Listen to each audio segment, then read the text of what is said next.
Joe, drag your foot, boy. Look what we got here. Hey, you want to drag, huh? Come on. See that telephone pole? We'll take you to it, yeah. Yeah, we can take you. You think you got a pretty high center? Well, I think I can take it, yeah. Yeah, come on. You want to try? Sure. Okay. Rev it up. Come on, man. Get ready.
this like the one I'll be playing in Utah? It's quite similar.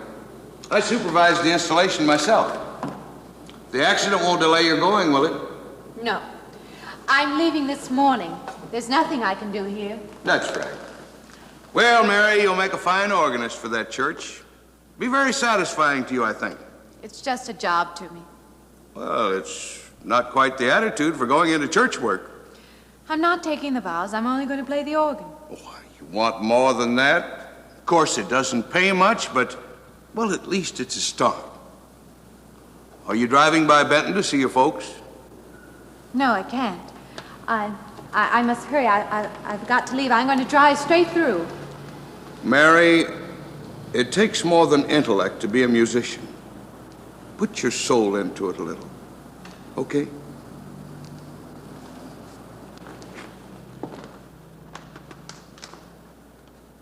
Good luck, Mary. Stop by and see us the next time you're in. Thank you, but I'm never coming back. I don't know about that girl. How do you mean? Day before yesterday, she was the only one of 3 girls to survive an accident. You'd think she'd feel a little something like humbleness or gratitude. Never know what she thinks. She's always kept pretty much to herself. Yeah, and maybe in her place I'd do the same thing. Just pick up life again. Well, she's so quiet-like, she fools you. But she's a tough-minded little thing. I guess that's what it takes to survive. But I still say she's behaving strangely. Well, if she's got a problem, it'll go right along with her. Yep.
Lady? Could you tell me what that big structure is back a few miles by the lake? Oh, you mean the old bathhouse? That used to be a pretty ritzy place in the old days. Then the lake went down and they made a dance hall out of it. Then they put those buildings up out there and made some sort of a carnival there for a while. That's years ago, though. Just stands out there now. I see. I have an address here of a rooming house. Could you direct me? Oh, sure. Well, that's just right over here a little ways.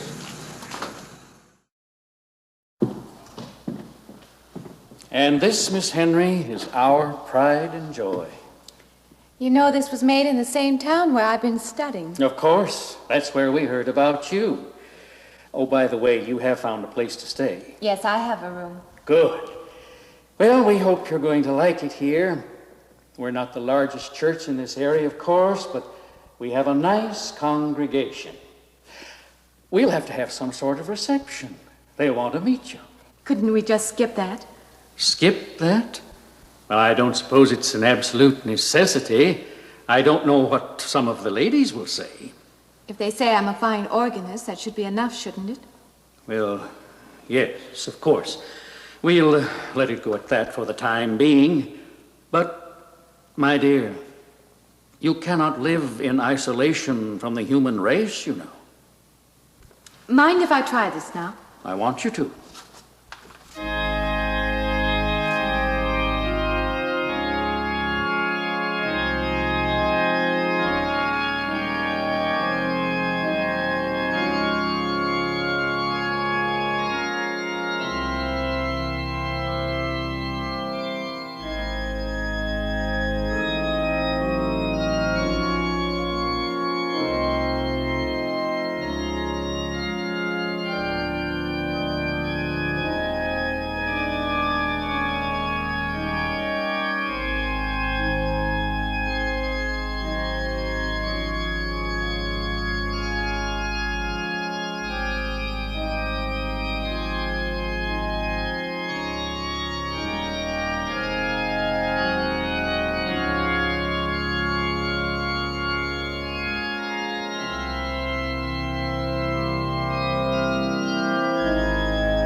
What do you see? Oh, nothing. Nothing at all. I've practiced the whole afternoon and it's gotten me in a mood. You need some fresh air. I've got to make a call out past the lake. Would you like to come along for the ride? You know that old pavilion out there? Mm-hmm. Will we pass it? Go right by it. Stop and look at it if you like. I would, with you along. Good.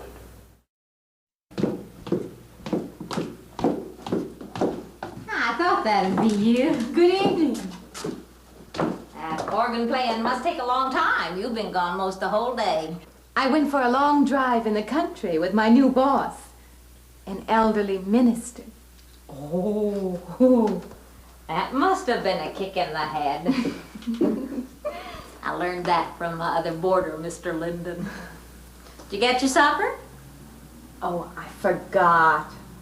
Well, this ain't no boarding house, but I got some coffee and sandwich makings left. I could bring you some up after a while. Good. I'll be taking one of those baths you're so generous with. Well, take as many as you want. I ain't one to make a fuss about a thing like that.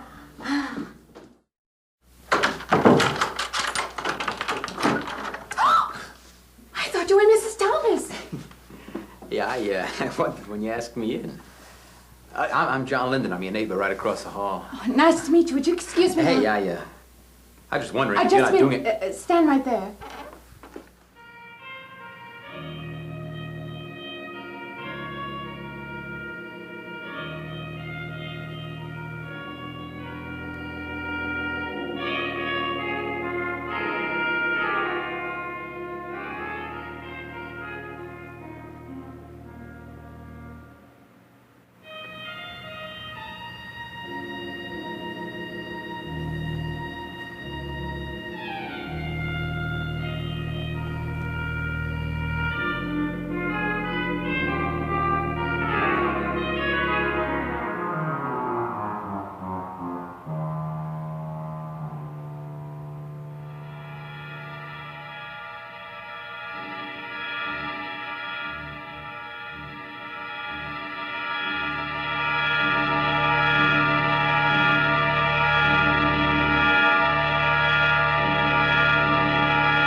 Who's the man in the hall? Man? Oh, you must mean Mr. Linden. He has the room across the hall. No, I mean the other one. There is no other. Me and you and Mr. Linden. Us three is all there is in this house. But you must have passed him out there. You're needing this food. Going without eating makes you jumpy sometimes. Maybe you heard the boards pop or something. These old houses creak worse than my knees. I didn't hear him, Mrs. Thomas. I saw him. Now, don't talk that way. I don't sleep so good as it is. It's these old houses. They're big enough so that you could hide a man in every corner. Hey, look, I got a couple of shots left over from last night. You want a little bit in yours? No, thanks. It's not the recommended breakfast for a church organist. Oh, is that what you do? Hey, you mean they pay somebody to play the organ in church? Some churches do. Hey, I hope you don't mind about this. I just didn't know you're a church woman. To me, a church is just a place of business. Well, that's a funny way to look at it. Why? People seem shocked because I took a job in a church, and I regard it simply as a job. I'm a professional organist, and I play for pay, that's all.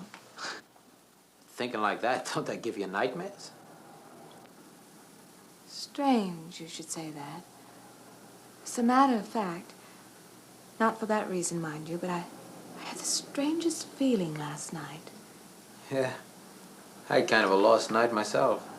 It's funny. The world is so different in the daylight.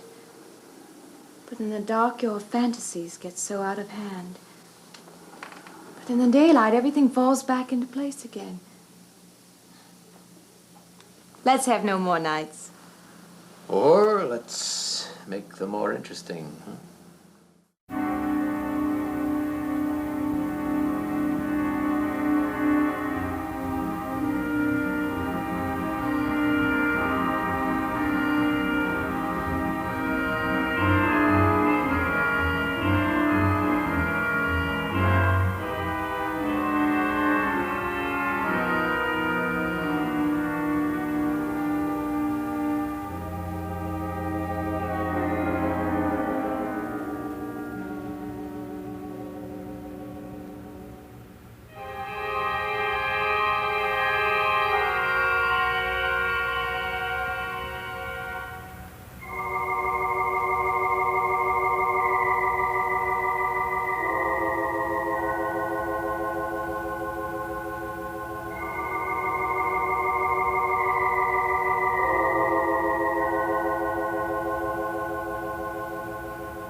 It was more than just not being able to hear anything or make contact with anyone.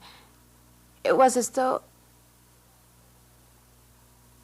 for a time I didn't exist. As though I had no place in the world. No part of the life around me. And then you saw this man. Yes. You'll excuse my back, but I wanted to get some of that written down. I must have been talking for an hour. Anything else? Anything you haven't told me? That's all there is. That's the whole story. He's been following me. That's all there is to it. It isn't that simple, though, is it? What do you mean? He could hardly have been in the park this afternoon, or one of us men would have seen him. And that night in the hallway, you said yourself the landlady came up a minute later, and she didn't see him, did she? What are you driving at? It's been less than a week since you were in a car that crashed into the river. How you got out of that, no one seems to know. But that experience must have been a serious emotional shock. You think I imagined all of it, don't you? You think I'm insane? I didn't say that. I don't mean that. I'm a competent person. If anything, I'm a realist. I'm not given to imagining anything. Hogwash. All of us imagine things. Have you never heard two men talking behind your back and imagined they were talking about you? Have you never imagined you saw someone you knew and walked up to them and found they were a perfect stranger? I don't see what this has to do with it. The point is this. Our imaginations play tricks on us. They often misinterpret what we see and hear. Do you agree? I suppose so. If that can happen in ordinary times, go a step further. Look what can happen in a high fever or following a serious emotional shock. Doesn't seem possible that I could have imagined all of it. Does this man, this figure, resemble anyone you've ever known? An acquaintance? Or your father? No. Do you have a boyfriend here or back home? No, and I have no desire for one. Never? No. I'm surprised to find myself saying that. But it's true. I have no desire for the close company of other people. Have you always felt this way? I don't know. Don't you want to join in the things that other people do? Share the experiences of other people? I don't seem capable of being very close to people. I do feel that perhaps I am trying to reach out for those other things. Do you feel guilty wanting them? I don't understand you. I'm not a psychiatrist, and perhaps I'm being clumsy at all this. But I am suggesting that perhaps this figure represents a guilt feeling. Oh, that's ridiculous. Maybe. Frankly, I don't know. Well, I know one thing. My imagination is playing tricks on me. I'm going to put a stop to it. You're a very strong-willed person, aren't you? I survive, if that's what you mean. That old pavilion out by the lake. Somehow you associate it with all this, don't you? I could go out there. I could put an end to that, too. I could go out Now, there. don't be hasty. If it is all my imagination, I could put a stop to it. Maybe, but at least someone should be with you. Now, I can't possibly As you say, get away Doctor, now. I'm a person of strong will. And the time to go out there is now. And if I have to, I can go alone.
Profane!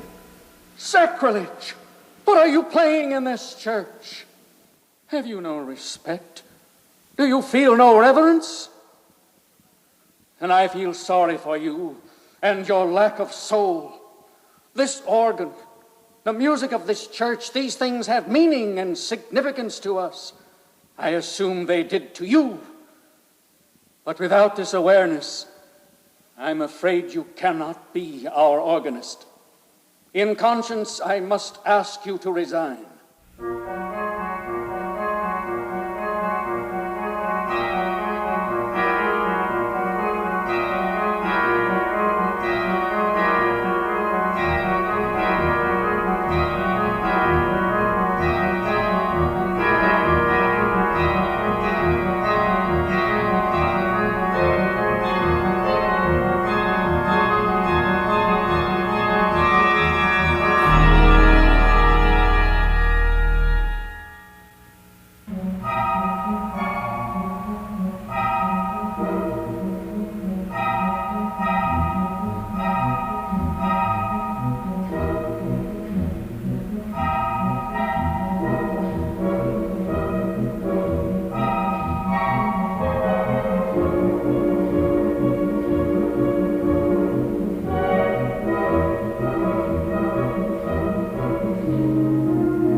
I don't belong in the world.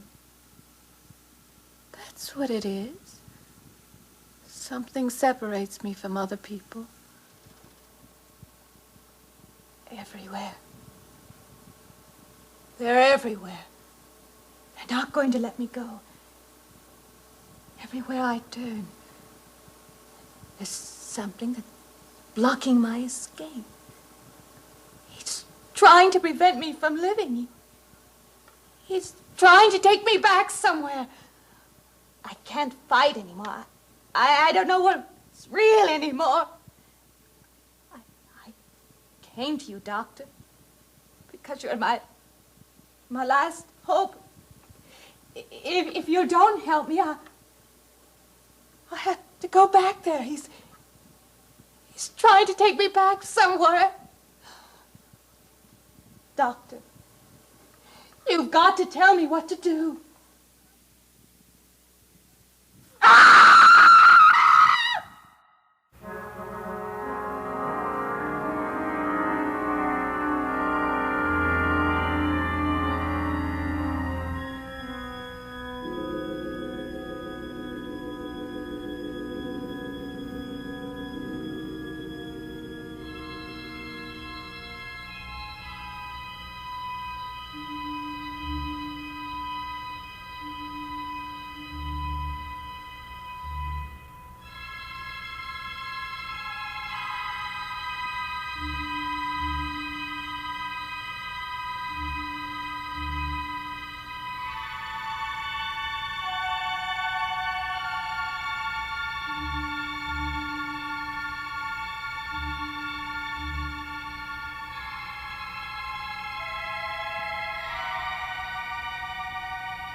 The car's still over there, and then a footprints leading up to here.